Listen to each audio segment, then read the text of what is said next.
καλωσορίσω, να σας ευχαριστήσω που ήρθατε σήμερα στην εκδήλωσή μας.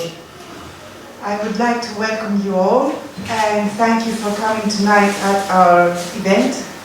Επειδή τα αγγλικά μου είναι περίπου απέσια από τα παλιά στα ελληνικά. Because my English is very lousy, I will be talking in Greek and will have a translation. Να σας συστηθώ, έχω την τιμή και την ευθύνη να είμαι ο Πρόεδρος του Ομίλου Εξυπηρετητών. So let me introduce myself. I have the honor and the responsibility to be the president of Ομίλου Εξυπηρετητών, ο οποίος υπάρχει εδώ και 42 χρόνια στην Ελλάδα. Which exists for 42 years now in Greece. Εργαζόμαστε πάνω στον άνθρωπο. We work upon the human being. Γιατί πιστεύουμε στη δυνατότητα του κάθε ανθρώπου να είναι καλά. Because we believe in the potential of every human being to be well. Ο καλύτερος τρόπος για να το καταφέρουμε αυτό είναι να εκφράσουμε, να πιστέψουμε και να εκφράσουμε την πνευματικότητα μέσα στον κάθε άνθρωπο. The best way to realize this is to express, to believe and express the spirituality within every human being. Ξέρετε, η Ελλάδα έχει μεγάλες ρίζες. Ξεκινάμε από την αρχαία εποχή και φτάνουμε μέχρι σήμερα. You know, Greece has great roots. We begin from the ancient times and we live upon until today.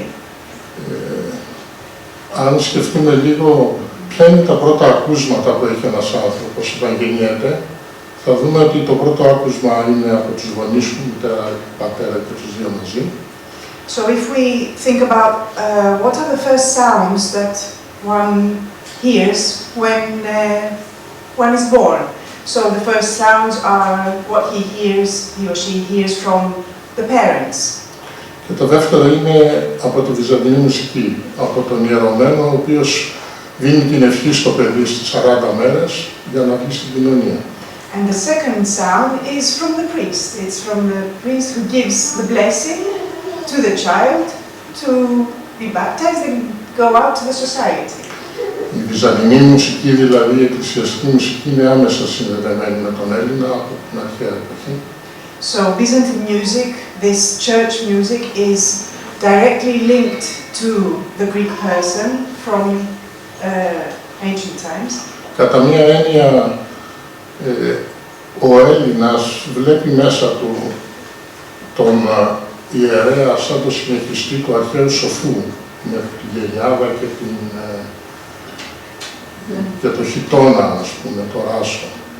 In a sense, the Greek person sees the priest as the continuance of the ancient Greek wise men, with the beards and the clothes, the garment, the long garment that the ancients used to wear. Στους λαούς αυτά περνάνε και περνάνε μέσα στη συνείδηση των ανθρώπων.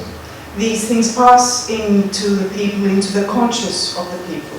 Αλλά τέλος, να μην σας απασχολώ, άλλο καλύτερα να εμβαθύνουμε σε αυτή τη μουσική, η οποία έχει διαποτίσει όλους τους Έλληνες και πιστεύω ότι είναι μια μουσική διαχρονική και παγκόσμια. Σας ευχαριστώ. Let me not occupy you anymore. Let's deepen into this music, which is a music that has passed into the Greeks for a long time, and it's, we could say, a world music. Before we do that, we have a short video just to introduce ourselves as Ομίλου Εξυπηρετητών, the service society in Greece. Just a few words about us.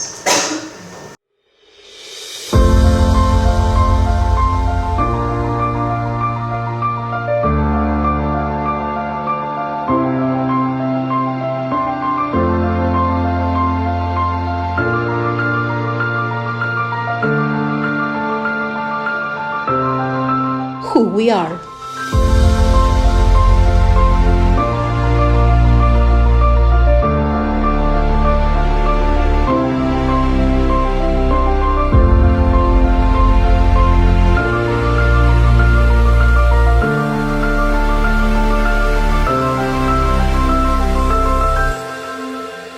a school of thought and action, where we have been working selflessly since 1980, studying and synthesizing all currents of human thought, creation and expression.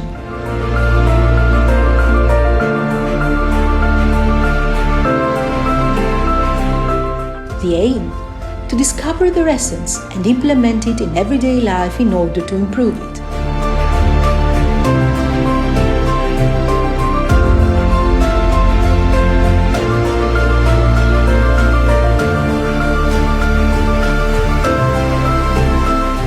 Why a school of thought and action? Because the way we think affects our whole life. It is the way we think about ourselves, about other people and our relationship with them, about everything that is happening in our lives, that either makes things easier and brings a smooth flow to all situations, or often blocks us, creating difficulties, limitations, or a sense of being at an impasse. We can see things from a different viewpoint, and so make our lives better and easier.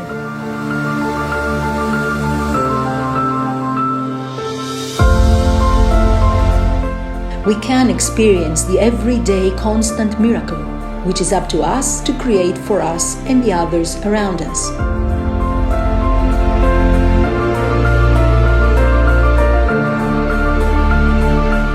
Theory. On the contrary, it is all about action. Simple, daily, essential action that brings immediate changes and improves the life of the contemporary human being on all levels. Who can do this? Everybody can, no exceptions. It is a practical philosophy that shows us how to be well in life in the simplest way. It is aimed at all people, regardless of age, gender, educational, or any other level.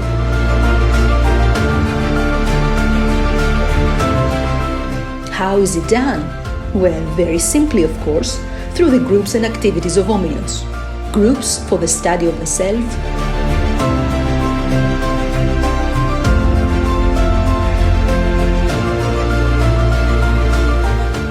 creative meditation and meditative relaxation, groups on human relationships, the dromena, role play, and the horodromena, movements that balance the energies and forces within us and around us, the literary workshop to deepen into poetry and literature, talks and presentations on philosophy, on science, on the theatre, music, painting, architecture, history of art,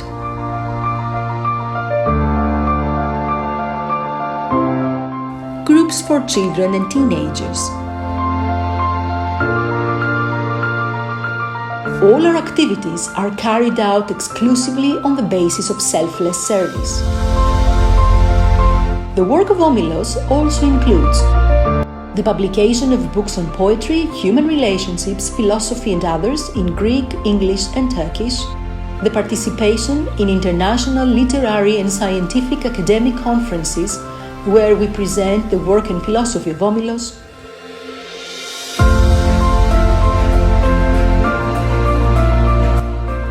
presentations of the work of distinguished Greek literateurs,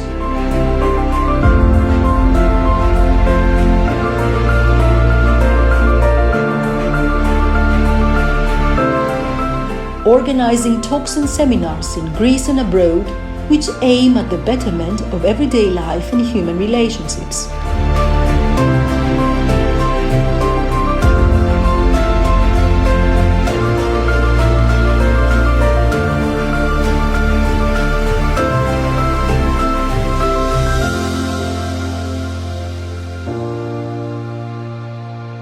Through the work of our literary workshop, members of Omilos receive distinctions in international and pan-Hellenic literary contests.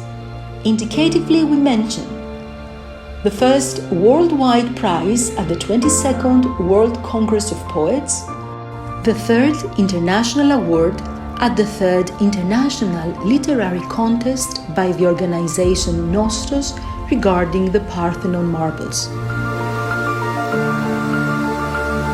In addition, distinguished literateurs of Greece participate in our events, organize presentations of our literary work, and publish excerpts from our books in literary magazines.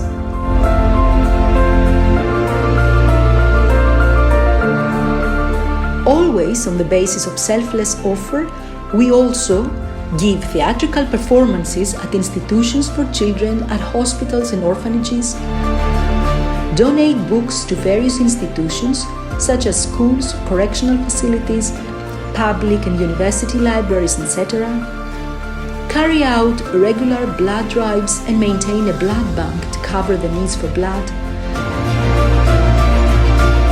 offer meditative relaxation groups in various municipalities of Attica, organize groups to help people overcome their fear and anxiety, organize groups for the betterment of everyday life and human relationships. We have expanded to Istanbul with a group for the study of the self, book publications in Turkish, talks and many more. Since 2010, our work has expanded in London as well, where we have held and organized day conferences, talks, presentations. We have participated in scientific and academic conferences,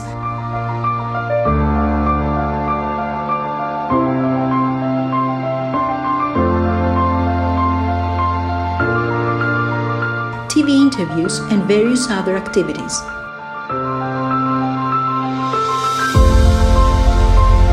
In London, we also have a group for the study of the self, and members of ours that live in London have founded the association The Service Society UK.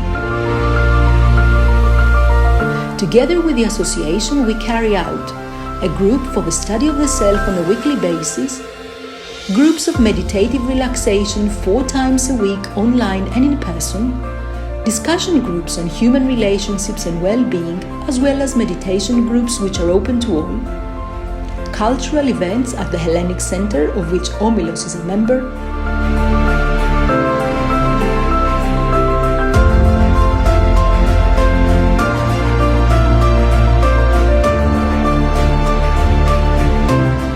day conferences, talks and cultural presentations at colleges and television shows with the subjects of human relationship, literature and philosophy, donations of books to municipal, university, school and other libraries.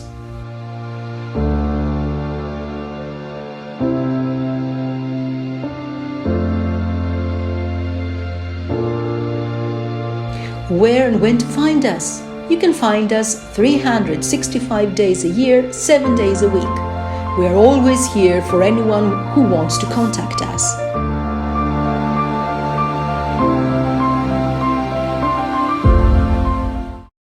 So, good evening. From me too, I am Evangelia, I'm a psychotherapist, member of Omilos. Everything that you saw in the video is done completely selflessly, completely free of charge for anyone who wishes to participate, for anyone who wishes to come and join us. This is why we have our association here as well, as we have already mentioned. So, tonight, along with Mariana, whom you met a few minutes earlier translating Mr. Andreas Dritsas. She's an artist and creative director of Mega Series Publications. She's a master in graphic design. And along with Lazaros Koumedakis, who is a musician, a theologist, and a proto-psaltis, lead chanter, active lead chanter, we will be presenting Byzantine music. But before we start, let's get a taste of what Byzantine music is. And Lazaros, of course, will help us with this.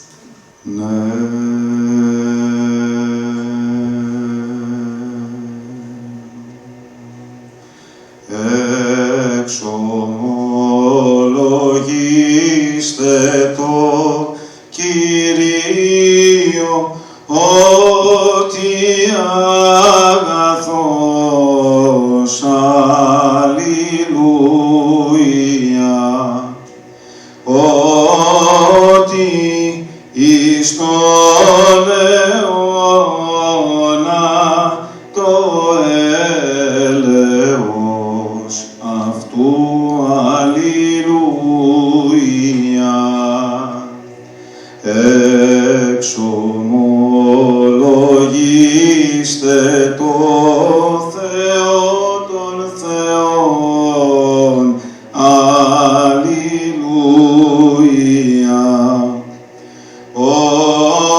Ότι εις τον αιώνα το έλεος αυτού. Αλληλούια. Το πείσαντι φώτα μεγάλα μόνο. Αλληλούια. Ότι εις τον αιώνα το έλεος αυτού. Αλληλούια. Εν χειρή κρατέα και εν βραχίον υψηλό. Αλληλούια. Ότι εις τον αιώνα το έλεος αυτού. Αλληλούια. Το πατάξαντι βασιλείς μεγάλους. Αλληλούια. Ότι εις τον αιώνα το έλεος αυτού. Αλληλούια.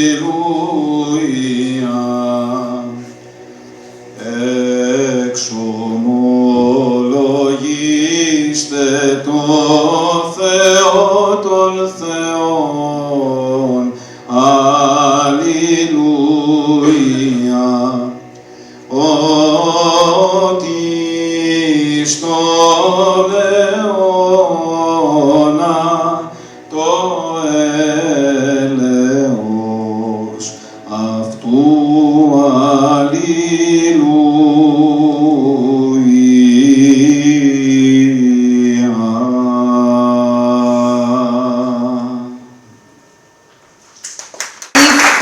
Greeks or Cypriots, then you're familiar with this, you know it. It is a well-known psalm called Psalm 135, titled Praise the Lord. So very shortly, I will give you a small hint of what is going to follow.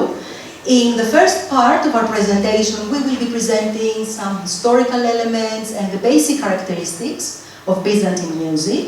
And of course, we will listen to live chanting by Lazarus. And then we have for you an interactive experiential workshop in the second part, where we will all have the chance to chant. Marianne? Place things a bit in space and time.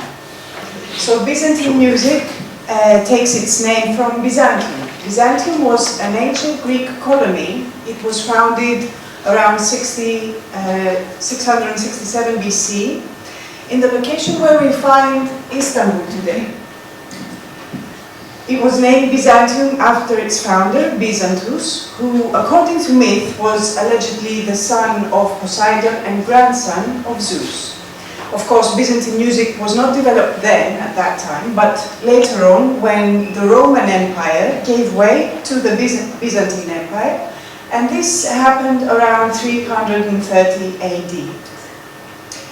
In the civilization of Byzantine Empire, arts such as architecture, mosaic making, goldsmithing, painting and music, of course, all of these arts flourished. And they are known as the Byzantine arts. The main feature that all of these arts have are that they are created from the synthesis of ancient Greek tradition and the intense religious element that was now in the Byzantine Empire, with the prevalence, of course, of Christianity. Byzantine music, therefore, is the music of the Byzantine Empire, and is mainly religious music, consisting of psalms which are sung in church. Its roots are in ancient Greek practice. In essence, what happens is that the elements of this ancient Greek practice were combined with the new current, the Christian, that had now arrived in Byzantium.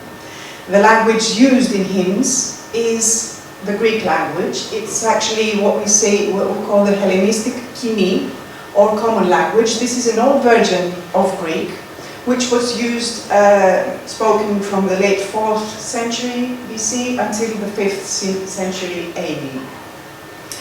But let's have a look at a few examples of this combination, of this synthesis. A fundamental characteristic of the ancient Greek way of thought and action was the dialogue. Through the dialogue, philosophy, science, art, and of course theatre were developed, and democracy also. The theatre, more specifically, was born in ancient Athens when, at some point, one of the participants in the circular dance, what we see here is actually, there was always this circular dance that was in honor of Dionysus. And at some point, one of the participants of this circular dance differentiated himself and posed a question. And then the rest of the chorus answered to this question. And so this was a differentiation from the usual pattern, and this actually gave birth to the dialogue, and therefore the theatre. So here we have the lead actors who are conversing, having a dialogue with the chorus, a group of people who usually represent the community, the whole, the group of civilians. So in Byzantine music we find this exact form, the same form. Namely, we have the priest in the Byzantine church that converses, dialogues, through the Byzantine music with the entire community, that is singing the hymns with the chorus, if we could use the theatrical terms. So we have the same pattern of question and answer. This is the dialogue that happens between the priest and the believers. We should say, however, that after the 10th century AD, the system of Byzantine musical notation became, it developed and it became more complex and more elaborate, and the believers were not in a position from then on to follow this technical and more elaborate singing. So what happened is that their role was filled in by chanters. So the chanters who studied and actually learned this type of music. So we find the chanters today in the church that represent the chorus and the whole group of believers. So we will see this dialogue, this role of the priest and the chanters, who, as we said, represents the community. We will see it through an example, through singing, through chanting. We will have the priest. Normally we have the priest, the first chanter and the second chanter, but now we only have Lazarus, so he will be playing the role of all three.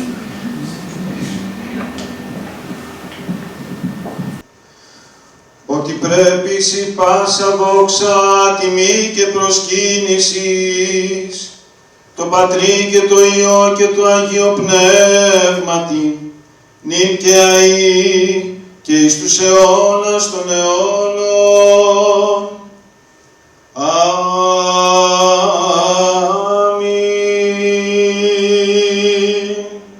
Ευλόγη η ψυχή μου των Κύριων και πάντα τα εντός μου το όνομα το Άγιον αυτού, τες πρεσβείες της Θεοτόπου, σώτερ σώσον ημάς. Ευλόγη η ψυχή μου των Κύριων και μη επινανθάνου πάσα στας ανταποδόσεις αυτού, τες πρεσβείες της Θεοτόπου, σώτερ σώσον ημάς.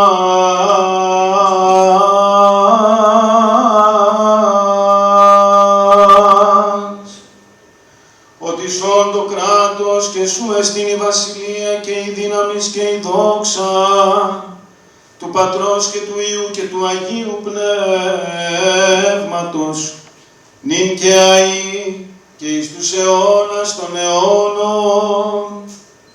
Αμήν.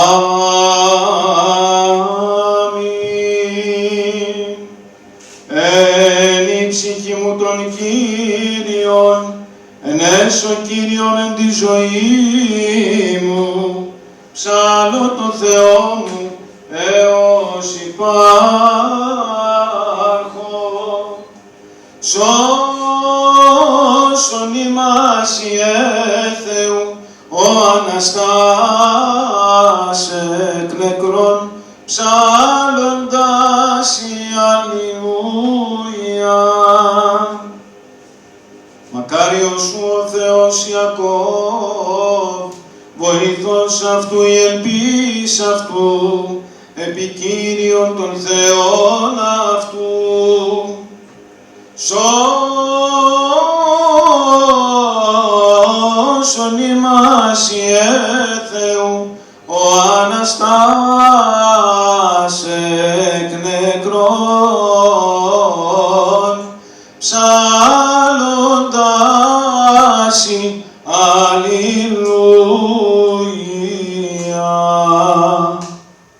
Ότι αγαθός και φιλάνθρωπος Θεός υπάρχεις, και εσύ την δόξα να αναπέμπομεν, το Πατρί και το Υιό και το Αγίο Πνεύμα, την ίν και αΐ, και εις τους αιώνας των αιώνων. Αμήν. Αυτή η μέρα Κυρίου, αγανιασόμεθα και φρανθόμεν εν αυτή, που λίθους φραγιστέντος υπό των Ιουδαίων και στρατιώτων φυλασσόντων το άχραντον σου σώμα, ανέστης τρίμερος σωτήρ, δωρούμενος στο κόσμο την ζωή, δια τούτο εδυνάμεις των ουρανών ευώνσιζοδότα. Δόξα τη Αναστάση σου Χριστέ, δόξα τη βασιλεία σου, δόξα τη οικονομία σου, μόνε φιλανθρώπε.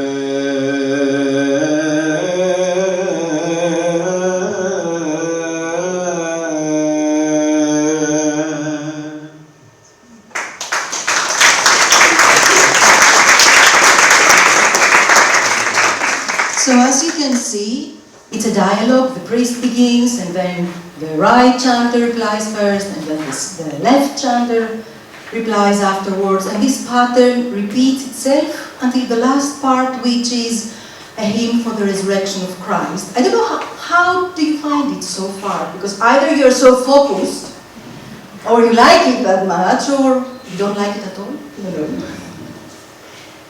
No one? We wouldn't be here if we didn't like it. Okay, thank you. So I can carry on because...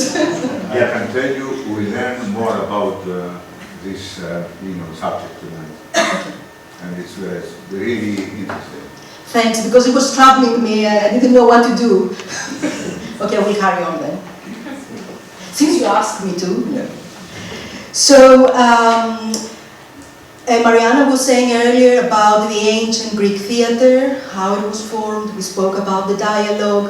So, as in ancient Greek theatre, there is a specific semiology regarding its architecture. We find an equivalent in the Orthodox Church, in Byzantine churches. So, we have this is a photo. I don't know if you have all been to an Orthodox church. This is a photo of a church. So we have the chancel, is the place where the priest stands. If you can see, it's higher than the level where the people sit and participate. So it forms like a stage of a theatre. And the semiology carries on because we have two entrances and exits, the right and the left one, as we have in the ancient Greek theatre, and also the place where the two chanters stand, left and right chanter. You all know it by now. Okay, it's like the chorus of the theatre, where it's divided into semi-choruses. So the whole architecture, the whole semiology where everyone stands, the kinesiology as well, makes us participate as if we participate in a theatrical reenactment. So let's have a very quick look of how Byzantine music was formed throughout the centuries. So the first Christians in their gatherings, in the beginning, they used very simple melodies and basically already known melodies from the various cultures that the people were coming from. So the first Byzantine hymns are not new compositions, but we have other paraphrases, which means new texts in well-known melodies, or variations of older well-known melodies. This fact is corroborated by a finding by the papyrus of Oxyrhynchus. This difficult name, Oxyrhynchus, is a city in Egypt. This papyrus was found in 1918 and is an early Christian hymn written in the 3rd century AD. And we're very lucky because the musicians can read it and sing it, and Lazarus will do so right now. Όσα κόσμος έχει προσεπουρανίων Αγίων σε ναών πριτανίων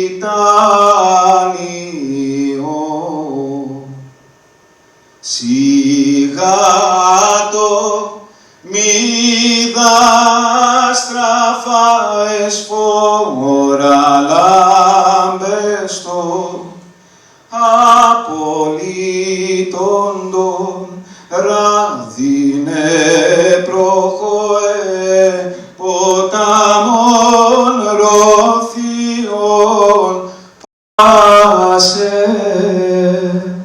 υμνόντων δήμων πατέρα Υιών Αγίων πνεύμα πάσε δυνάμεις επιφωνούντων αμήν, αμήν κράτος ένος αΐκε δόξα Θεό δότηρη μόνο πάντων αγαθών. Αμήν, αμήν.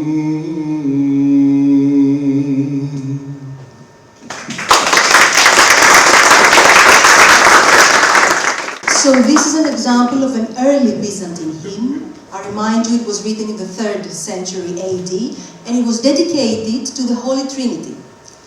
Now what is very interesting is that we have an even more ancient finding. We have the hymn of Mesomilis. He was a lyric poet and musician from Crete.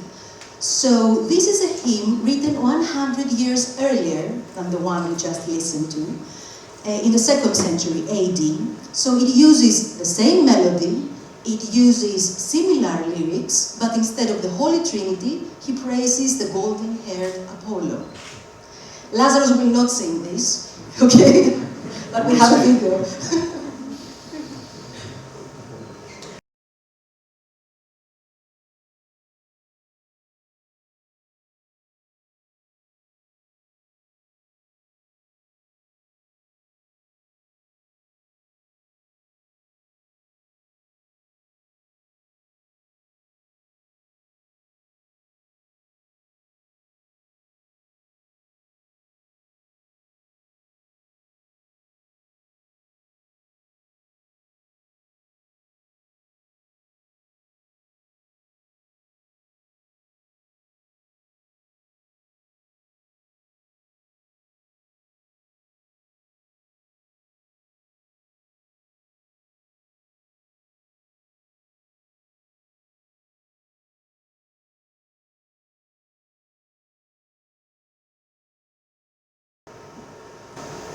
So that was the hymn of Mesomedis. As years passed, of course, we can all understand that the music became more complex, but the simplicity of the melody is still maintained in various hymns. For example, we can talk here about the texts of the Apostles. So which are pronounced in a lyrical Doric way, and through these texts, this simplicity is maintained. Basically, it is a musical recitation that is also part of Byzantine music, and yes, Lazarus will say this. Προς Κορινθίους Δευτέρας Επιστολής Παύλου, το ανάγνωσμα. Εάν τες γλώσσες των ανθρώπων λαλώ και των αγγέλων αγάπην δε μη έχω, γέγονας χαλκός ηχώ ή κύμβαλον αλαλάζων. Και αν έχω προφητεία και ειδώ τα μυστήρια πάντα και πάσαν την γνώση, και αν έχω πάσαν την πίστην ώστε όλοι με θυστάνειν, αγάπη δε μη έχω, ουδέν ημί. Και αν ψωμίσω πάντα τα υπάρχοντά μου, και αν παραδώ το σώμα μου ή να καυθήσω, με αγάπη δε μη έχω, ουδέν ωφελούμε. Η αγάπη μακροθυμεί, χριστεύεται η αγάπη ου ζηλεί, η αγάπη ου περπερεύεται, ου φυσιούται, ου κασχημονεί, ου ζητεί τα εαυτή σου παροξύνεται, ου λογίζεται το κακό, ου χαίρει τη αδικία, συγχαίρει δε τη αληθεία, πάντα στέγει, πάντα ελπίζει, πάντα υπομένει.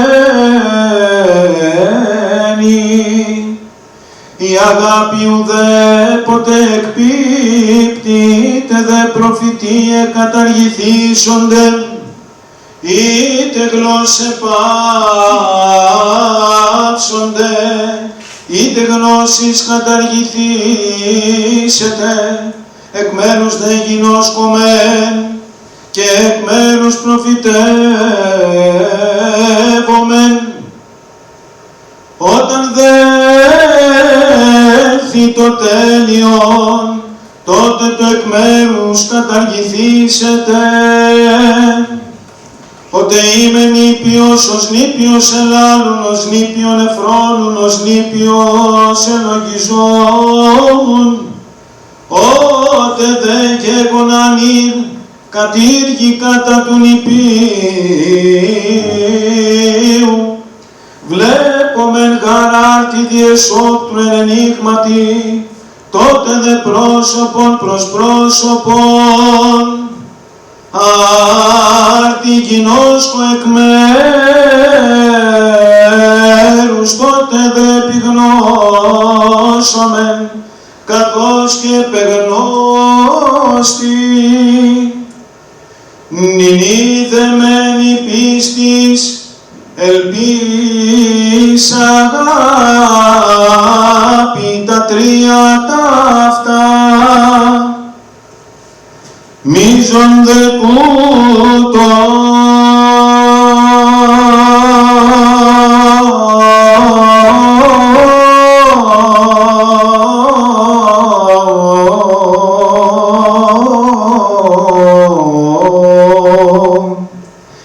η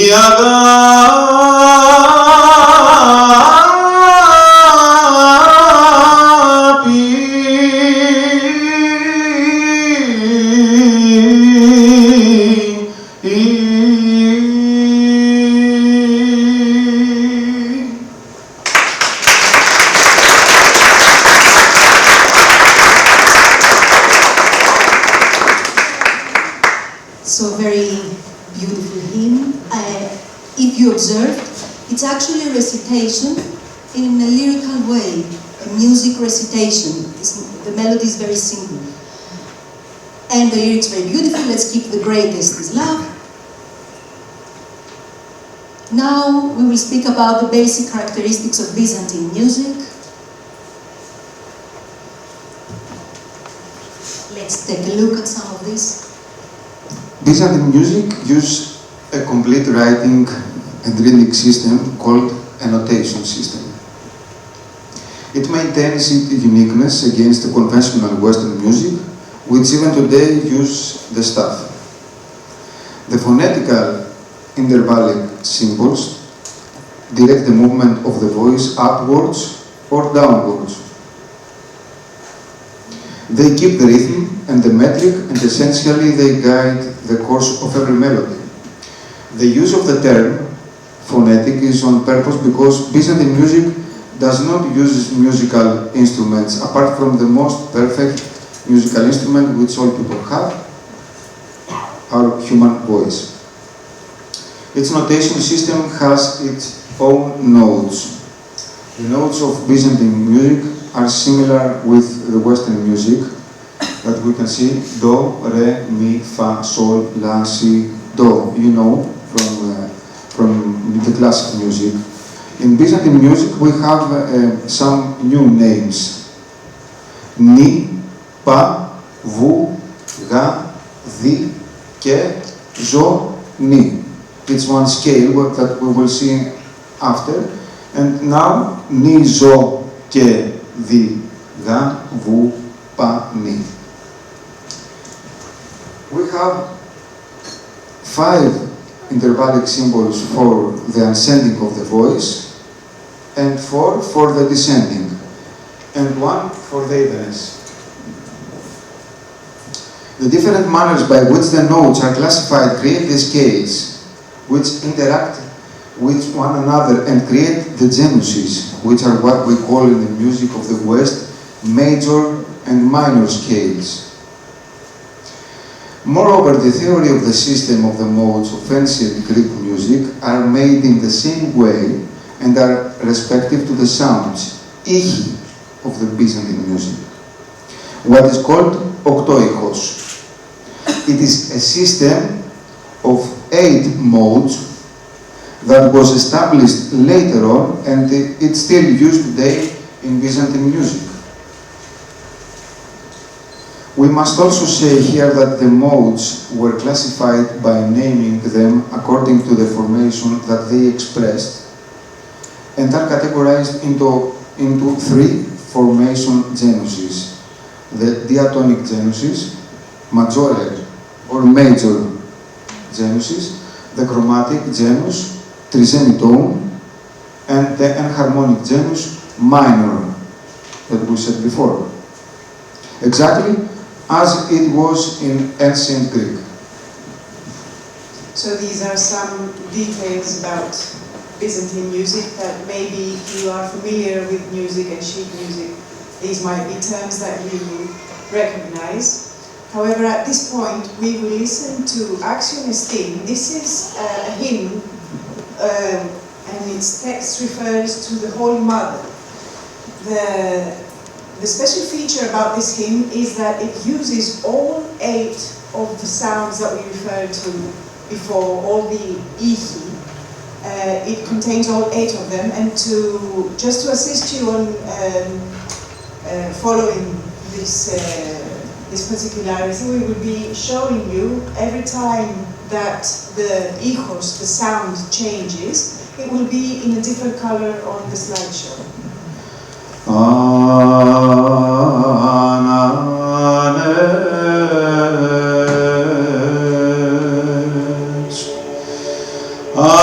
Αξιόν εστίνος αλήθως, μακαρίζειν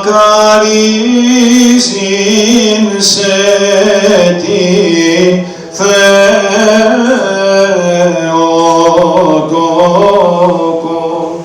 την αη μακαριστόν και παναμόμητον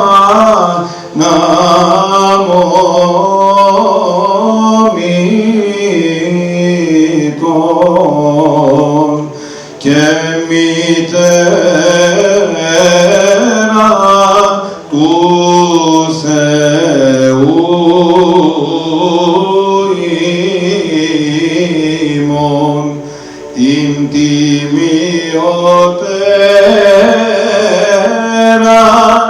των χερούβιμ και δοξωτέραν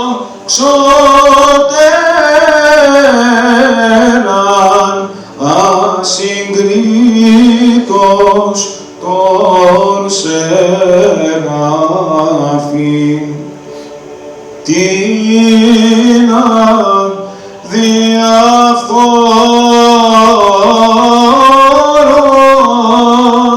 Θεόν λόγον τεκούσαν,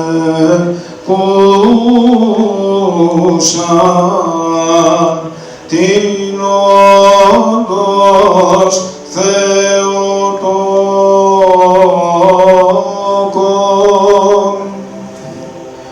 σε μεγαλύνομαι.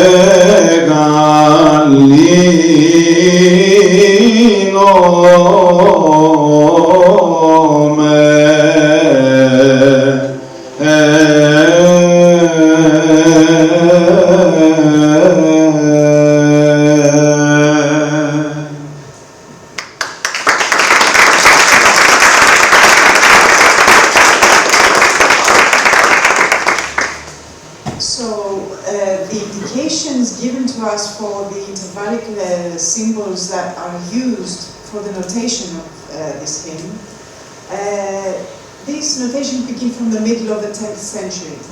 From then on, of course, the intervallic symbols have gone through many phases of evolution and changes, including the gradual but definitive elimination of many of these. This was according to the demands and the needs of each era, until some of them became obsolete and they were entirely eliminated from the notation system, up until its form that we have today and is used up until today. So, another very special characteristic of Byzantine music is that Byzantine melody, the sheet music, the written music, is primarily monophonic. This means that it is executed in one voice, and even when we have choirs, there is, we could say, like a silent agreement that all voices will follow the intervallic symbols in such a way that it is like only one voice is heard. In contrast to other countries which use a polyphonic system, which means that even though they are the same melody or the same verses, it's like they hear many voices. So we will see some videos that have this contrast between the monophonic and the polyphonic ways chanting.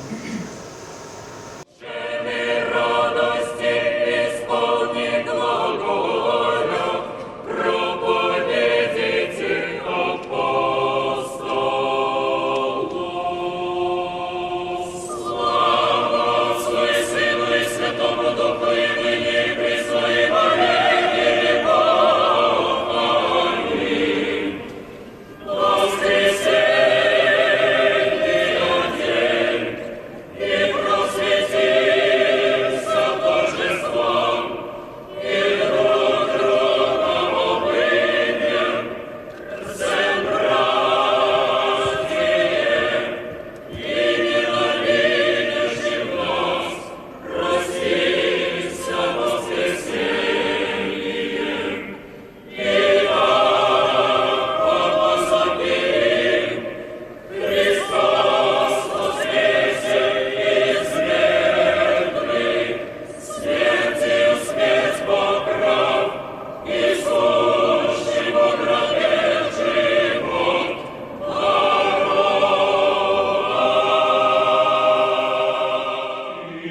So if you noticed the contrast between the two choirs, in the first one we could hear different voices, voices of men, voices of women, on different levels, on different kind of levels of sounds. But here, even though we had a lot of people, again, we had the choir, it was like singing, they were singing like in one voice. So this is how Byzantine music uses the choir in a monophonic way.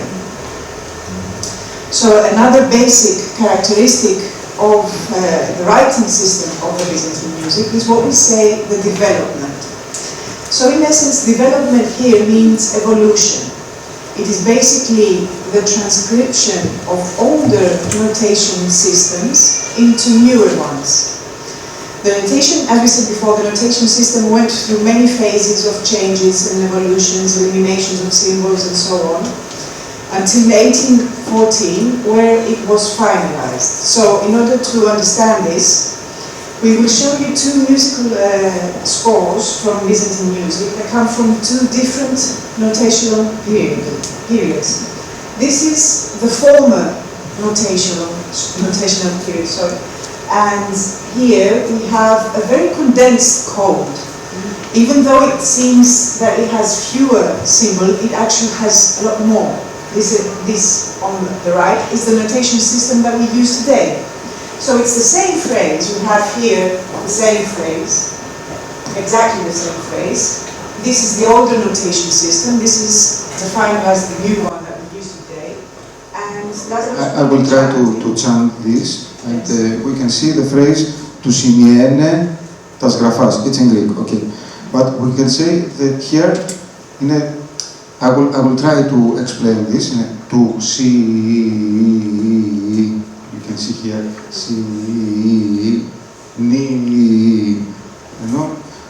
you can see here «του σημειένε τας γραφάς», very short.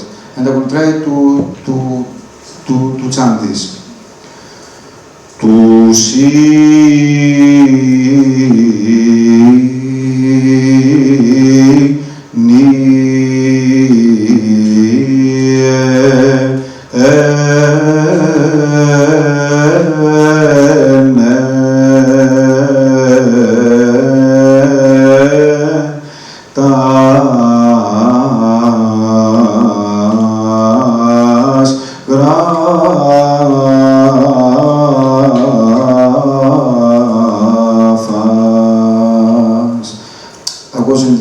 exactly mode, but I will try to do the example to understand this. We can see the modes that will see the chanter, and he knows what he has to tell. And this is the system that we can use today. I can't read this system. We don't really know how this is actually sung, because the notation system is very old, it is very condensed, and we don't really know what the symbols mean. So this is just, we could say, a transcription that happened in 1824, as it says above, and it is according to Gregorius. This is a transcription that was just found of the older notation system. But today, we couldn't do it, we wouldn't be able to do it. So the next point that merits, in our opinion, to reference here, is what we say the style of chanting. This is something that is different from area to area, and not only from area to area, but the manner of chanting is something that has to do with the musical experiences of the chanter himself, and of course in his musical background. So Byzantine music has never had rigid, limiting compartments in its tradition, meaning in how it's sung. It has always been, and still is, subjective and alive, and it is directly related to the sum of experiences and the temperament of the chanters. And that is why we have different styles of chanting.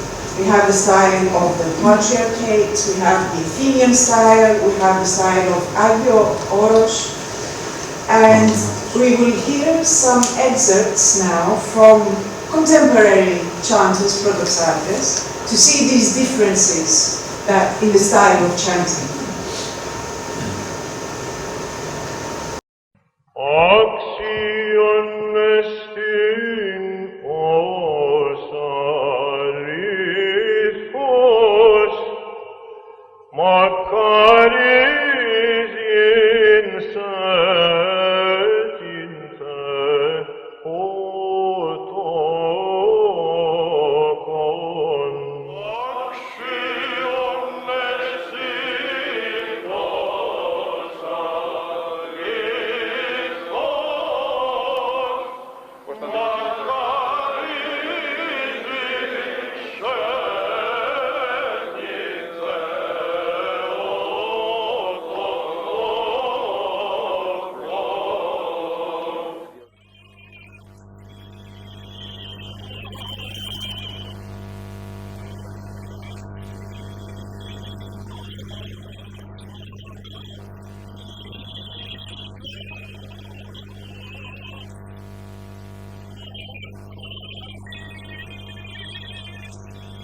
different styles of chanting. We could hear some differences. Another was more lighter way of chanting, another was more rigid and more heavy.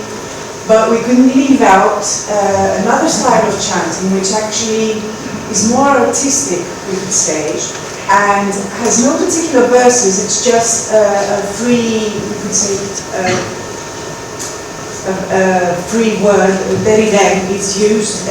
This is a chanting used as, we could say, filler for long liturgies where all the psalms and the things are like we could say, as an interval between hymns and songs. It's a free kind of, more free kind of chanting, but nevertheless very artistic, and it doesn't have any specific verses. Doesn't we give us a small example of this?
a conclusion, we could say that Byzantine music is not something that can be described in just one musical scope. It's something that... forgot about the microphone. It's something that that is evolved. It's something that is differentiated from area to area, from time to time, and from the chanters themselves. They actually evolve and differentiate the Byzantine music according to their experiences and their musical background. So it's something that is ever evolving. And now, so if you thought that the last part that Lazarus chanted was all Greek to you, I assure you it was not Greek, because it didn't have lyrics, as we said. But now we can all share the expression, it's all Byzantine music to us. He used the phrases terirem, anane, they don't mean anything basically. Okay. So, as we are coming to the end of the first part of our presentation, we could say that, I guess you all agree, music is a living entity, so all kinds of music are like drops from the same ocean, and they're all giving and taking from one another, so constantly evolving, constantly synthesizing new kinds of music, being created, being expressed all the time. So Byzantine music, in its turn, has given many elements to newer, more contemporary forms of music, for example, to Greek traditional and popular music. So songs that speak about death, birth, heroic accomplishments, weddings, baptisms, music that Greek people listen all the time, every day, in all occasions in their lives. So this is why now, the last song we will listen is Dzivaeri, a traditional Greek song that talks about being in a foreign land. And it has many elements of the Byzantine music. Αχ, η ξενίτια το χαίρεται,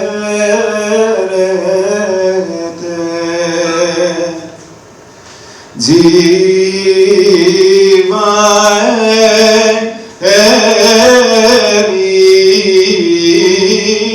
μου, το μοσχολούδο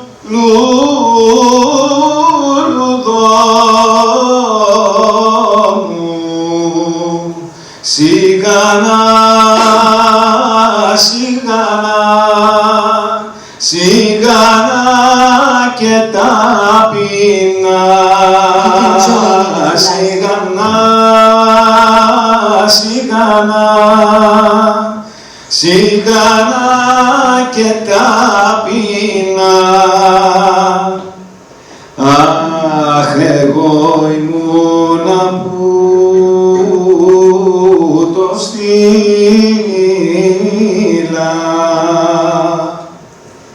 Τζιβαέρι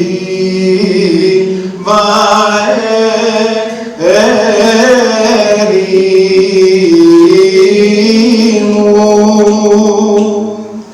με θέλημα δικό μου. All together. Σιγανά, σιγανά, σιγανά και ταπεινά, σιγανά, σιγανά, σιγανά και το στη γη. Σωστά. Αχ, Πανάθεμα σε ξενίτια,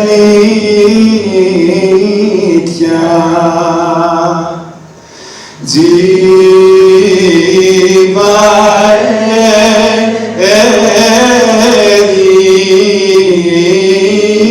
μου, έσαι και το καλό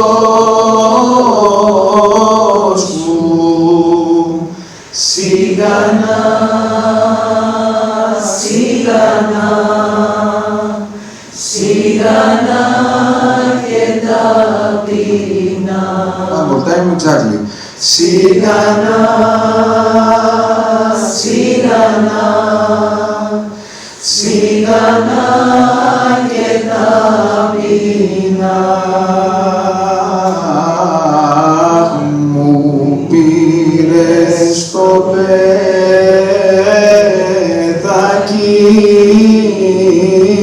μου,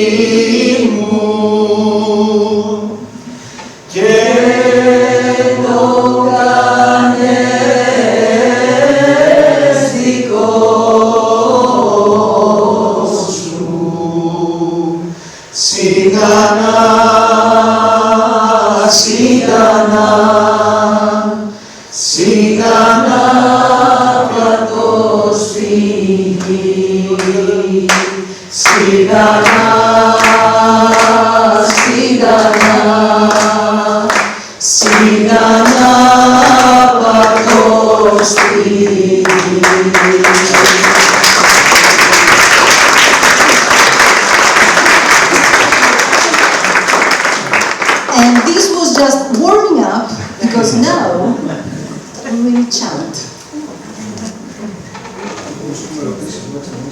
Before we chant. Are there any questions, perhaps, questions, thoughts, ideas, anything, any kind of impressions on our presentation? You are free to speak now. You know, in the chanting, and there was some other sound in the background that was playing. What is it called, or what is it? Θα τα λέω στα ελληνικά και θα έχουμε μια μετάφραση. In Greek translation. Όπως είδαμε στην παρουσίαση στην αρχή, δεν είχαμε παπά, δεν είχαμε ψάλτη δεύτερο και δεν είχαμε και τη χοροδία. So because we do not have a priest, we do not have a second chanter, and we do not have a choir, so this is why... Έτσι μας έλειπε και άλλη μια μελωδική γραμμή που την κάνουν άλλοι ψάλτες, που δεν τους είχαμε σήμερα εδώ, και λέγεται ισοκράτημα. So there was this sound that we were listening. It is called isokratima, and normally other chanters do this. So the other chanters do this isokratima, and the lead chanter chants. Είναι ένα μουσικό χαλί πάνω στο τόνο, ας πούμε, της μελωδικής γραμμής.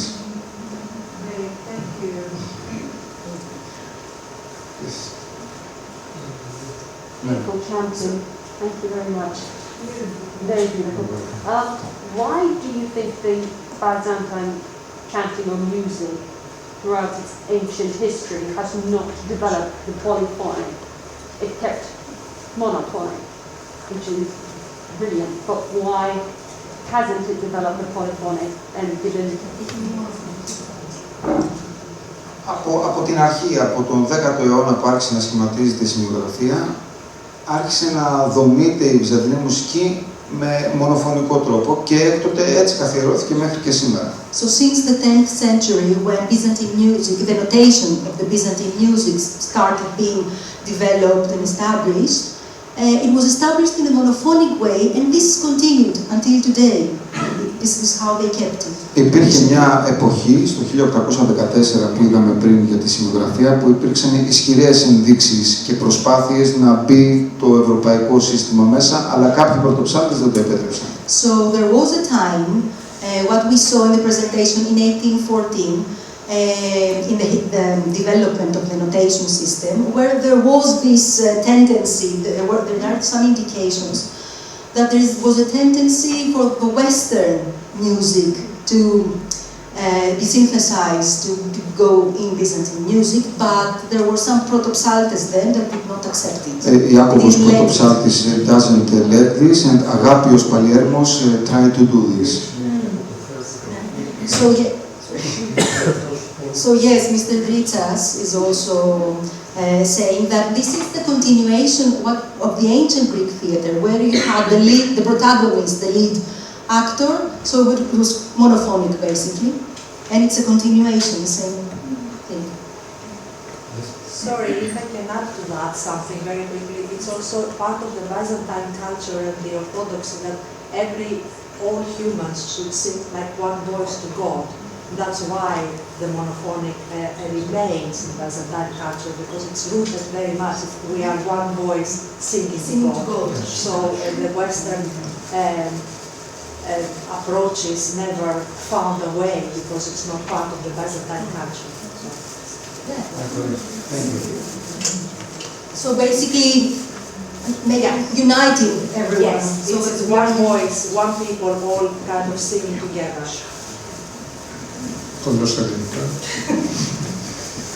Επίσης, αν παρακολουθούσαμε, βλέπατε μια μεγάλη διαφορά που έχει η Βυζαντινή Μουσική, η ελληνική ορθόδοξη, με πολιτικό τρόπο ψαλμοδίας.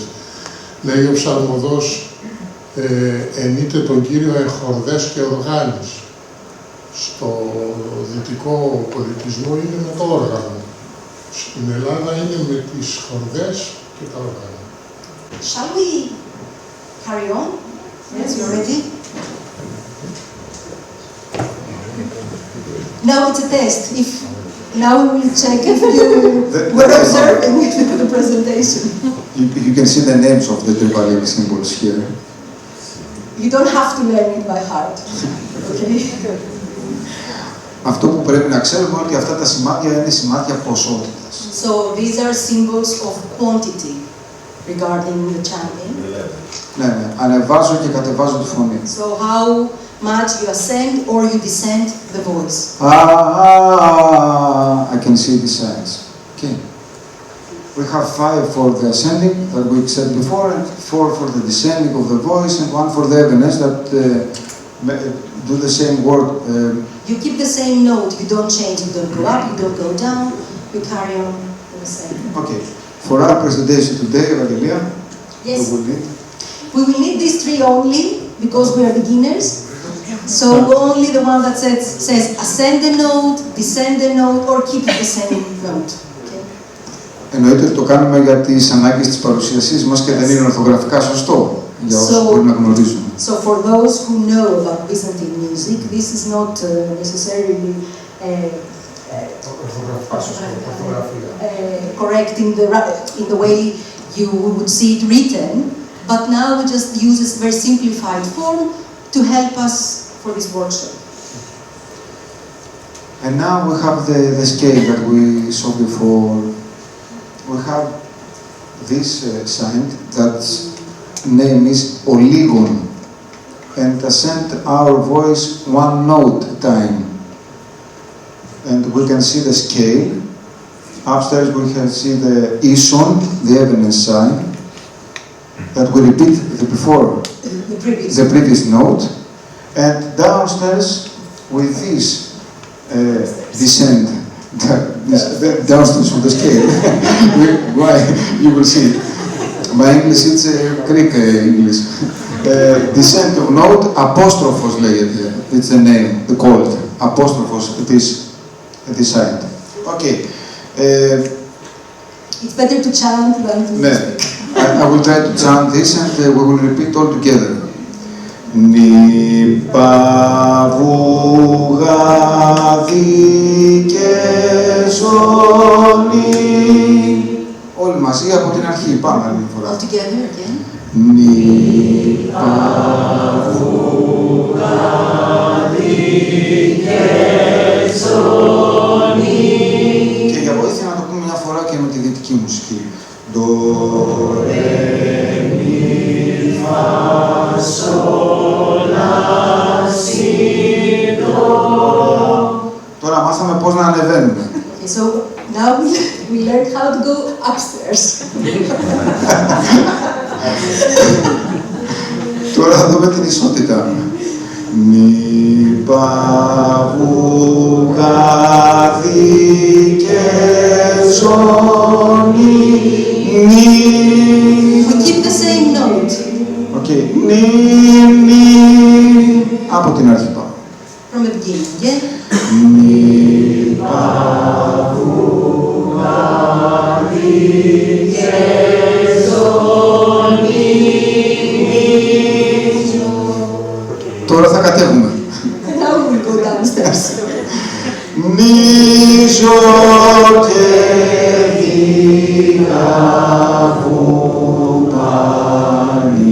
Δεν είναι πολύ εύκολο. Isn't it very easy? It's always easier to Εμείς τα κατεβαίνουμε συνέχεια. Shall we do it? Ναι, μπορούμε να το κάνουμε όλοι μαζί τώρα. Ναι. Okay. Μη παγουδαδικέ σονίζω και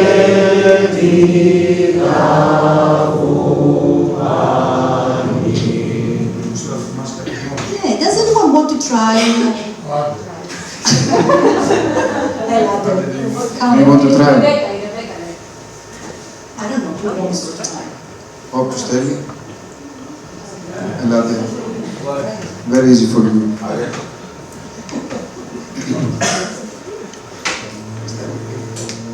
Μη παγουδαδικέ σονίζω και λίγα βουπάνι.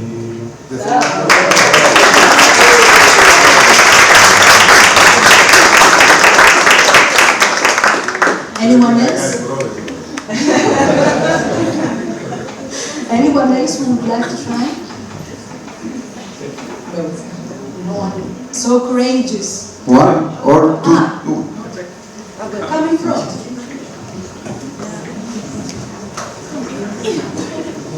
Μπορεί να είναι και χοροδία, 2-2. Τσάντερ A, τσάντερ B. We can have a choir, monophonic only. Πρωτοψάλτης Λαβαδάριος.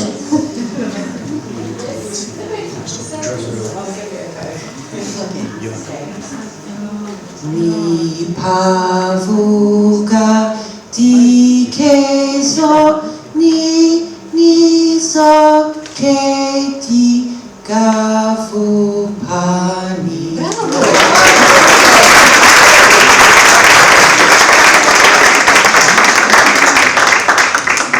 Αυτό μπορούμε να το κάνουμε όλη μέρα. Let's not go to the other slide. Okay. Let's go.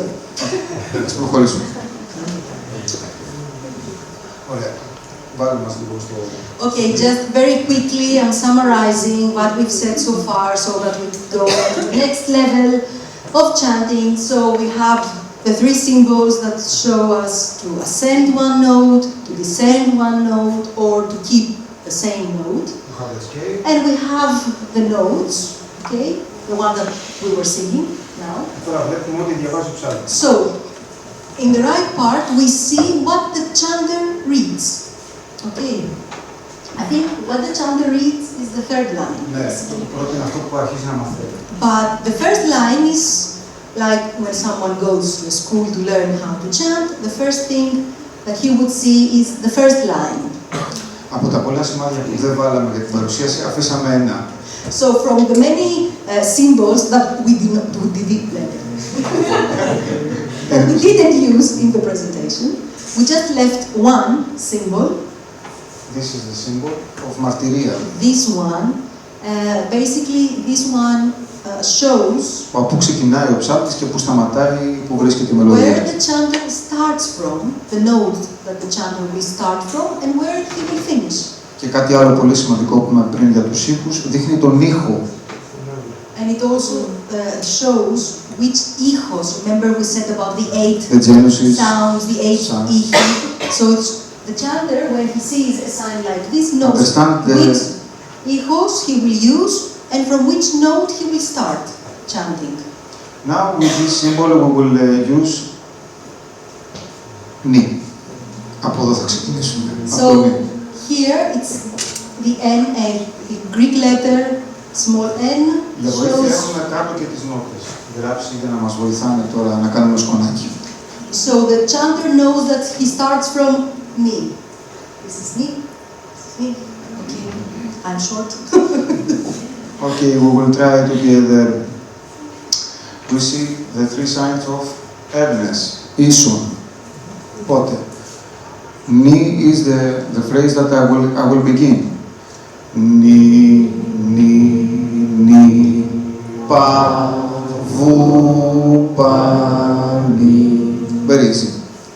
Yes, so since the chanter knows where to start from, then following these symbols, he knows how many notes he ascends or descends the voice, or if he keeps the same note. Okay, one more time with a παραλλαγή. Όταν διαβάζει ο ψάλτης αυτά τα γράμματα, λέγεται παραλλαγή. So, when the chanter reads these letters, these symbols, this is called a variation. Νι, νι, νι. Πιο ζωντανά, louder, please. Τι chanters are we? What kind of chanters are we? Okay. Νι, νι, πα, βου, πα, νι. Και αφού το μάθαμε αυτό, And since we learned this, θα βάλουμε το ποιητικό κείμενο, το λόγο. now we will add the words, the lyrics. Κύριε ελέησον, Which is is the phrase. Kyrie eleison, Lord have mercy, isn't it?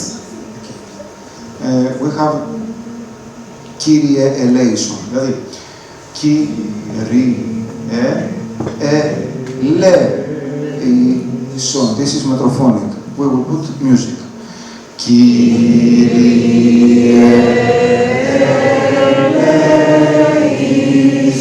Okay, one more time, please. Κύριε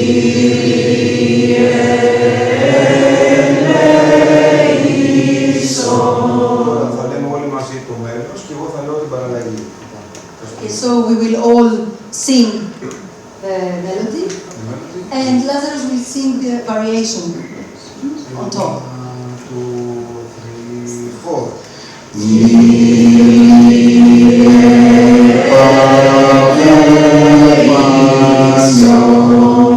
Okay. Πώς θέλει να το πει κάποιος μόνος του? Someone who would like to chant, not in choir, by yourselves. Not Abby again, please. Someone else. Emma? Emma goes, Emma. No, Emma.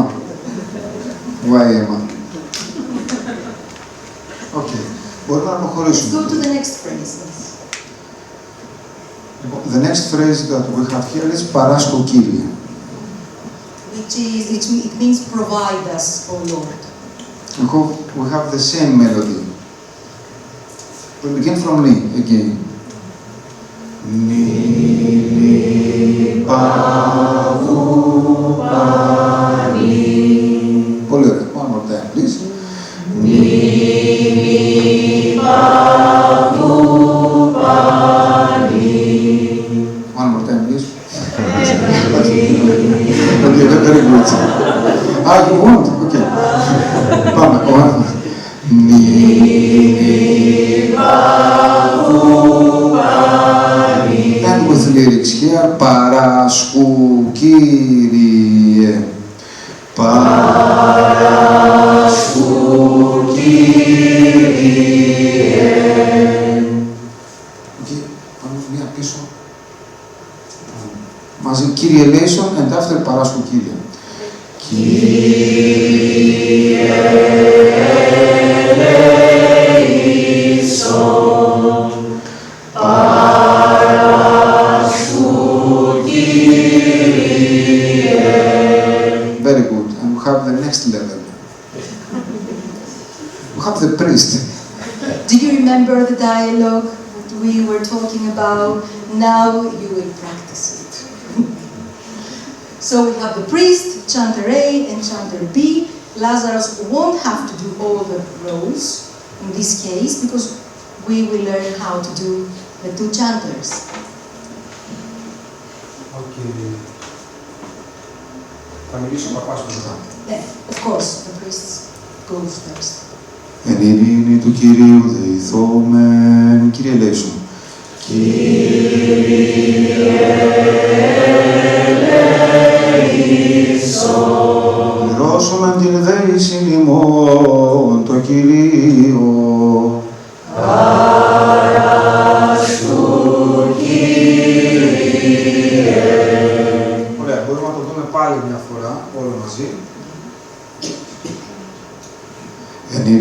Κυρίου δεηθόμεν.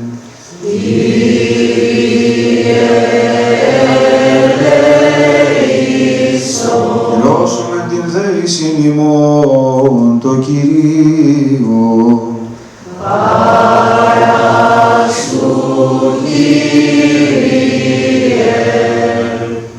Τώρα μπορούμε να χωριστούμε σε... Okay, yes. Now we split into two groups, two semi-choruses or two chanters. I don't know where we will do Until the camera is the first chanter, πρώτο ψάλτης, and the second chanter is λαμπαδάριος. Αυτό. Okay. Λαμπαδάριος. Αυτός που μεταφέρει τη λαμπάδα. Ναι, όχι, αυτό είναι. The light carrier. Από αυτό ξεκίνησε η ονομασία του, αλλά κατέληξε να είναι ψάλτης ο δεύτερος. So the name started from this because he was carrying the light, but then he ended up being the second chanter. So okay, first chanter we have from the camera here, and the second chanter. Εγώ σταθερά θα είμαι ο παπάς της υπόθεσης. Lazarus will carry on being the priest. Εν ειρήνη του Κυρίου δεηθόμεν. Chanter A.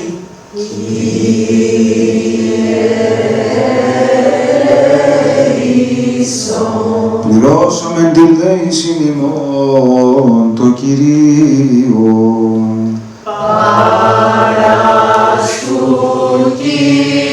Είναι καλύτερος ο τσάντης ο άλλος.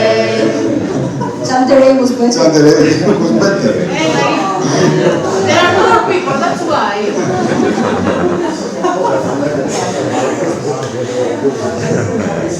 Okay, μπορούμε να το ξαναδούμε αυτό, γιατί είναι ωραίο έτσι να καταλάβουμε την έννοια των ομάδων. We should make it two different semi-choruses now. Now we go create a vertical line. So from you to our right, you will be the right chanter. So chanter A, and from here to the left, chanter B. We'll see now who is the best. Και για να το ζωντανέψουμε θα ανεβάσουμε λίγο το τόνο. Okay, and we will also raise the tone to make things more fiery. Λέω μια φορά για να το θυμηθούμε. Κύριε eleison. This is our tone for now, okay? Κύριε eleison. Okay, we begin. Εν ειρήνη του Κυρίου δεηθόμεν. Κύριε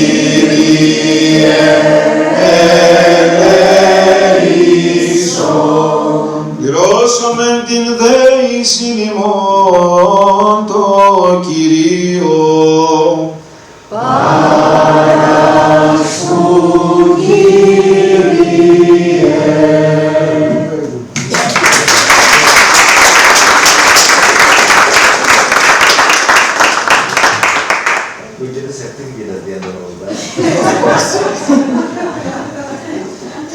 You get a certificate, you get applause.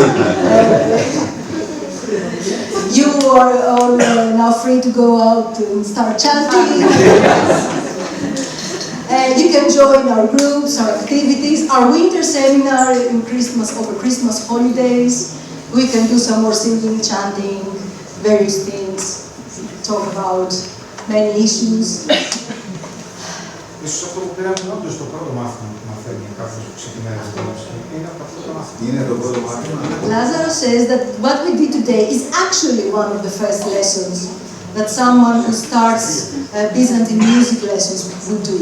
So I'm going to start the second lesson with Bad Bayouras. Yes. Now you have the first lesson, carry on with the second.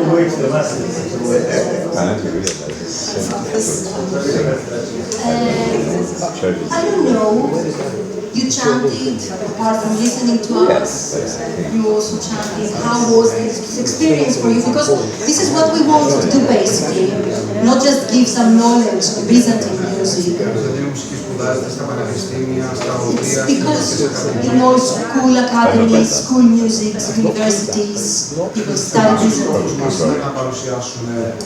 Our goal was to give a general impression of Byzantine music, but mainly to get the taste of it and the experience of it, because it's music, and music is all about living it and experiencing it. No matter how many things we say, the knowledge that we may acquire, if you do not experience it, if you do not listen to it, let it pass inside you, if you do not chant, sing with others.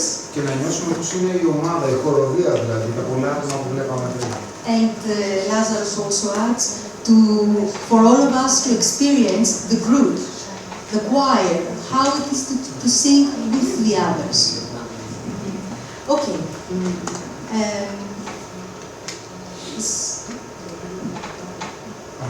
This is it.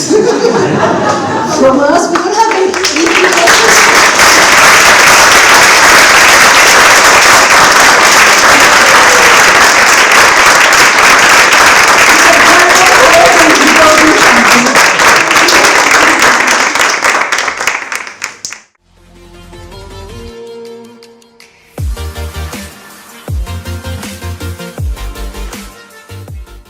Καλησπέρα σας, καλοί φίλοι τηλεθεατές. Μόλις τελείωσε μια πολύ όμορφη εκδήλωση, μια εκδήλωση για την Βυζαντινή Μουσική. Βρισκόμαστε στο Ελληνικό Κέντρο, εδώ όπου ο Όμιλος Εξυπηρετητών που μας ήρθε από την Ελλάδα παρουσίασε το θέμα Βυζαντινή Μουσική. Έχω μαζί μου τον πρόεδρο του Ομίλου Εξυπηρετητών, τον κύριο Ανδρέα Δίτσα. Καλησπέρα σας κύριε. Καλησπέρα κύριε Παναγή. Σας ακούσαμε στην εισαγωγική ομιλία, δεν είπατε πολλά, όμως εμείς θέλουμε να μάθουμε πιο πολλά από εσάς. Θέλω να κάνουμε ένα ταξιδάκι 3 χρόνια πίσω με αυτή την πανδημία που υπήρξε και μας αναστάτωσε. Ο Όμιλος πού βρέθηκε και πώς ενεργούσε? Ρωτάω. Ο Όμιλος, παρότι υπήρχε η πανδημία, παρότι ο κόσμος ήταν κλεισμένος σπίτια του, λειτουργούσε καθημερινά μέσα από Skype και μέσα από τηλεφωνικά ραντεβού. Εμείς 2-3 πηγαίναμε στο κέντρο, πάντα με προφυλάξεις, αλλά η επαφή ήταν καθημερινή και με το Λονδίνο και με την Τουρκία και με τα μέλη του Ομίλου. Δεν σταμάτησε τίποτα, ίσα-ίσα. Καταφέραμε και απλωθήκαμε. Όπως σας είπα και πριν, αγοράσαμε και το διπλανό κτίριο με πολλές θυσίες για να μπορέσουμε να έχουμε περισσότερους χώρους για εκδηλώσεις πάνω στον πολιτισμό. Παραμένουμε λοιπόν σε αυτό γιατί η ερώτηση μου η επόμενη θα ήταν για την εξέλιξη που υπάρχει, και η εξέλιξη είναι το κτίριο που επεκτείνεται, ας πούμε, είναι ακριβώς δίπλα από το υπάρχον κτίριο.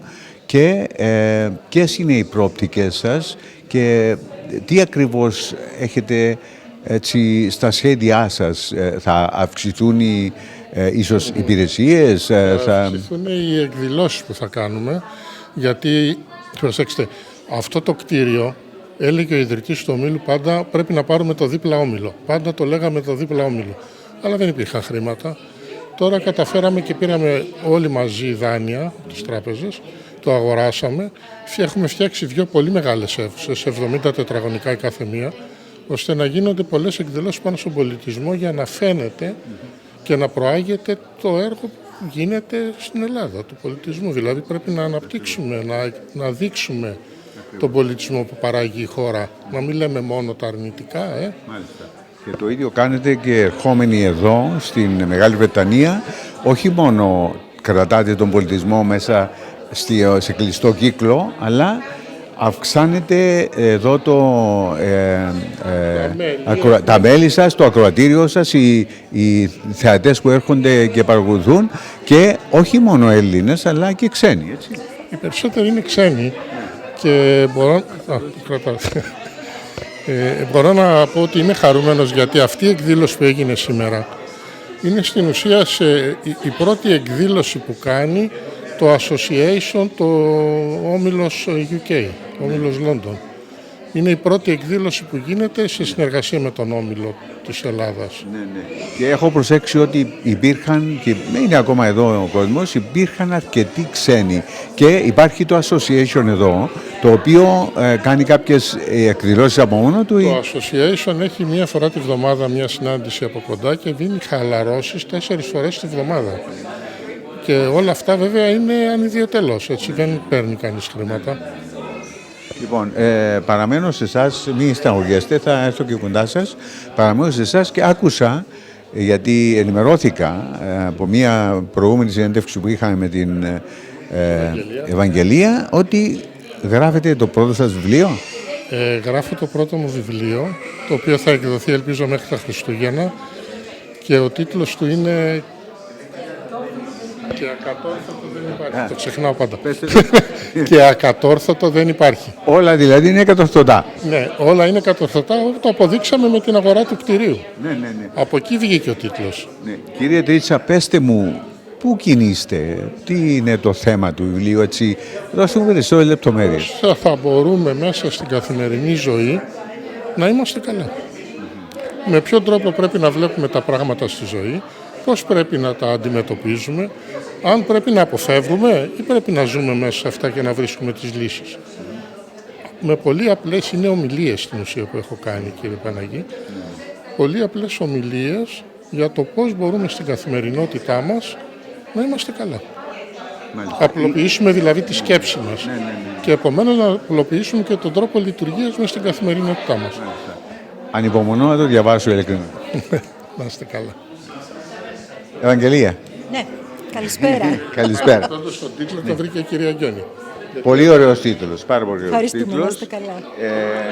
Δίνει την ευκαιρία σε ανθρώπους οι οποίοι έχουν πιθανόν να έχουν προβλήματα να πάρουν αυτό το βιβλίο στα χέρια τους και να δουν αν μπορώ και εγώ παραδείγματος να κάνω κάτι, ένα κατόρθωμα, κάτι που έχω στο μυαλό μου και δεν τολμώ να το κάνω, και ίσως αυτό το βιβλίο να δίνει τέλος πάντων να δίνει κάποιες κατευθυντήριες γραμμές το πώς θα κινηθεί κάποιος για να κατορθώσει αυτό που νομίζει ακατόρθωτο, έτσι. Ανοίγει δρόμους, εγώ θα έλεγα, αυτό το βιβλίο. Δηλαδή είναι όντως ομιλίες, είναι και γραμμένο σε άμεσο ευθύ λόγο, γιατί είναι από ζωντανές ομιλίες που είχε κάνει ο κύριος Δρίτσας σε κόσμο, σε κοινό, σε σεμινάρια μας, στον Όμιλο. Και επί της ουσίας ανοίγει δρόμους, ανοίγει προοπτικές και μας λέει ότι ξέρεις κάτι, σου περνάει δηλαδή πάρα πολύ άμεσα το μήνυμα. Μην νομίζεις ότι είσαι μικρός, μην νομίζεις ότι είσαι περιορισμένος, μην είσαι φοβισμένος. Μπορείς να κάνεις τα πάντα. Πίστεψε στον εαυτό σου, ενώσου με τους άλλους, δεν χρειάζεται να είσαι μόνος σου και μπορείς να κάνεις τα πάντα. Δεν υπάρχει ακατόρθωτο. Οπωσδήποτε. Λοιπόν, εσύ, ναι. Ευαγγελία, έχεις ένα κομμάτι πολύ σημαντικό. Ο ρόλος σου στον Όμιλο Εξυπηρετητών είναι πάρα πολύ σημαντικός. Έχεις το κομμάτι που ασχολείται με τα παιδιά και ασχολείσαι με το θέατρο. Είσαι ψυχολόγος καταρχήν ή ψυχοθεραπευτής? Ναι, είμαι ψυχοθεραπεύτρια, ψυχολόγος σε μονάδα απεξάρτησης τοξικομανών. Το πιο σημαντικό για μένα είναι ότι είμαι μέλος του Ομίλου.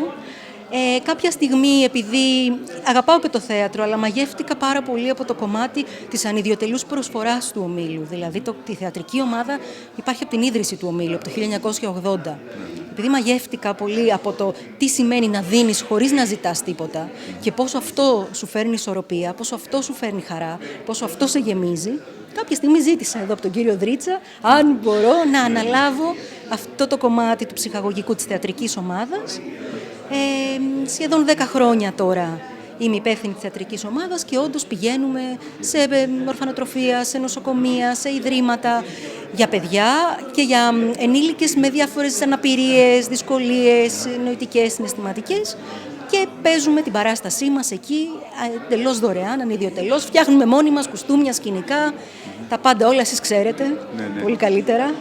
Πώς το αντιμετωπίζουν τα παιδιά και οι θεατές, οι άνθρωποι αυτοί που ίσως να έχουν κάποια έτσι ιδιαιτερότητα? Θα σας πω 2 περιστατικά. Το ένα είναι σε κάποιο από τα χαμόγελα του παιδιού. Πηγαίνουμε σε όλα τα σπίτια του χαμόγελου του παιδιού. Λοιπόν, παίζαμε τότε ένα έργο, τα δώρα του βασιλιά λεγότανε, που μίλησε για τη χαρά της προσφοράς. Ήταν μια παπλωματού, είναι ένα γνωστό παραμύθι που το έχουμε διασκευάσει, που πήγαινε και μοίραζε παπλώματα σε ανθρώπους που ήταν φτωχοί, που δεν είχαν κτλ. Παίξαμε λοιπόν το έργο, τα παιδιά γελάσαν, τραγουδήσαμε κτλ. Στο τέλος της παράστασης πήγαν όλα τα παιδιά στα δωμάτια τους, μας φέραν τα παιχνίδια τους και μας είπαν πάρτε τα να τα πάτε στα επόμενα παιδιά. Πάρτε τα δικά μας παιχνίδια και δώστε τα σε άλλα παιδιά που θα πάτε. Που σημαίνει ότι το μήνυμα περνάει, χωρίς διδακτισμούς, χωρίς σοβαροφάνειες, με το παιχνίδι, με το παραμύθι. Γιατί, να σας πω γιατί πηγαίνουμε εκεί, και αυτό είναι που διδασκόμαστε και οι ίδιοι στον Όμιλο. Και δεν βλέπουμε παιδιά με πρόβλημα, δεν βλέπουμε ανθρώπους με δυσκολίες. Βλέπουμε ότι μπορούν να είναι καλά. Έχουν τη δυνατότητα να είναι καλά και έτσι αυτό περνάει μέσα τους. Και να σας πω και ένα δεύτερο πολύ σημαντικό, σε ένα χώρο ήταν ένα οικοτροφείο για άτομα με νοητική στέρηση και σύνδρομο Down, έτσι δύσκολες περιπτώσεις, και υπήρχε μια κοπέλα, ελπίζω να μην καταχράζουμε το χρόνο σας. Όχι. Υπήρχε μια κοπέλα η οποία ήταν κλεισμένη στο δωμάτιό της και δεν έβγαινε ποτέ. Μας είχαν πει λοιπόν εκεί οι υπεύθυνοι του Ιδρύματος, ξέρετε, μπορεί να μην έρθει η κοπέλα αυτή και τα λοιπά, αλλά εμείς εντάξει. Παίζαμε τότε τη χιονάτη.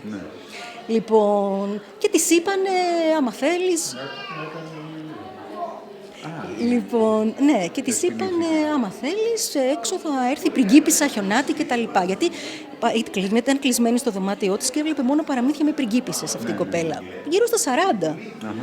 Λοιπόν, καθώς αρχίσαμε να παίζουμε, λοιπόν, ξαφνικά τη βλέπουμε να έρχεται στην άκρη της αίθουσας. Συνεχίσαμε να παίζουμε και έφτασε να ήρθε και έκατσε μαζί μας πάνω στη σκηνή, εκεί που παίζαμε, έπαιξε μαζί μας. Όλοι οι εργαζόμενοι, οι κοινωνικοί λειτουργοί, οι ψυχολόγοι του χώρου και του οικοτροφείου είχαν μείνει άναυδοι. Δεν είχε γίνει ποτέ αυτό. Δεν μπορούσαν να το φανταστούν ότι αυτή η κοπέλα θα έβγαινε έξω.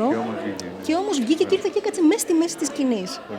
Ευαγγελία, πες μου, εσύ που είσαι ψυχολόγος και ψυχοθεραπεύτρια. Τρομάζετε τώρα έτσι με όλους αυτούς τους τίτλους, για πείτε. Όχι, να μην τρομάζεις. Λοιπόν, είναι αλήθεια, γιατί μου είπες στην αρχή εσύ, και πώς το εξηγείς, ότι δίνοντας σε αυτούς τους ανθρώπους, σε αυτά τα παιδιά, δίχως να πάρεις κάτι πίσω, ότι την μεγαλύτερη ευχαρίστηση την έχεις εσύ που δίνεις.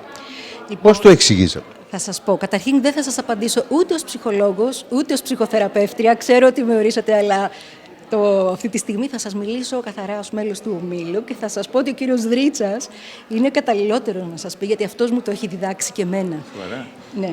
Να το ρωτήσω? Να το ρωτήσετε. Πριν να το ρωτήσω, να σου κάνω ακόμα μια ερώτηση και να πάω να κλείσω με τον κύριο Δρίτσα. Τι μας ετοιμάζετε τώρα στο τμήμα το παιδικό, εκεί το θεατρικό?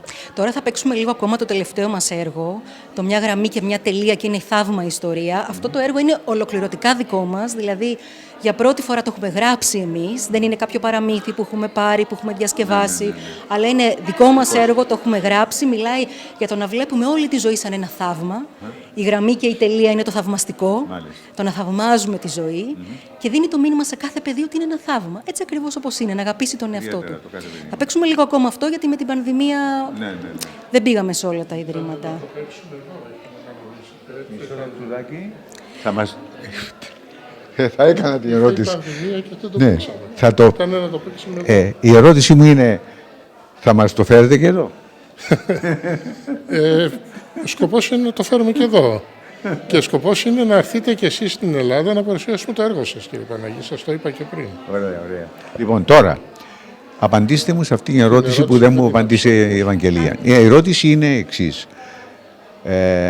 Είναι αλήθεια ότι δίνοντας, δίχως να παίρνετε κάτι πίσω, δίχως να ανταμείβεστε, ότι η ευχαρίστηση είναι περισσότερη σε εσάς, και πώς το εξηγάτε αυτό? Ας πω, κύριε Παναγή. Όταν πρωτοπήγα στον Όμιλο, πήγα και έπαιξα σε παιδική σκηνή. Η Ευαγγελία ήταν ακόμα πολύ μικρή, δεν έπαιζε. Πριν από 35 χρόνια. Πήγαμε λοιπόν σε ένα ίδρυμα και παίξαμε. Ενός χρονού ήταν η Ευαγγελία? Ναι, ήταν μικρή. Πιθανόν και αγέννητη, δεν ξέρω. Πήγαμε και παίξαμε. Εγώ πρώτη φορά στη ζωή μου έπαιζα, δεν... Ναι. Λοιπόν, η πληρότητα που ένιωσα ήταν κάτι φανταστικό. Ήταν ένα από τα πράγματα που με κάνανε να αποφασίσω να μείνω στον Όμιλο, να εργάζομαι στον Όμιλο όλη τη μέρα, παρότι δουλεύω το πρωί στη δουλειά μου, έτσι, εγώ είμαι γεωπόνος.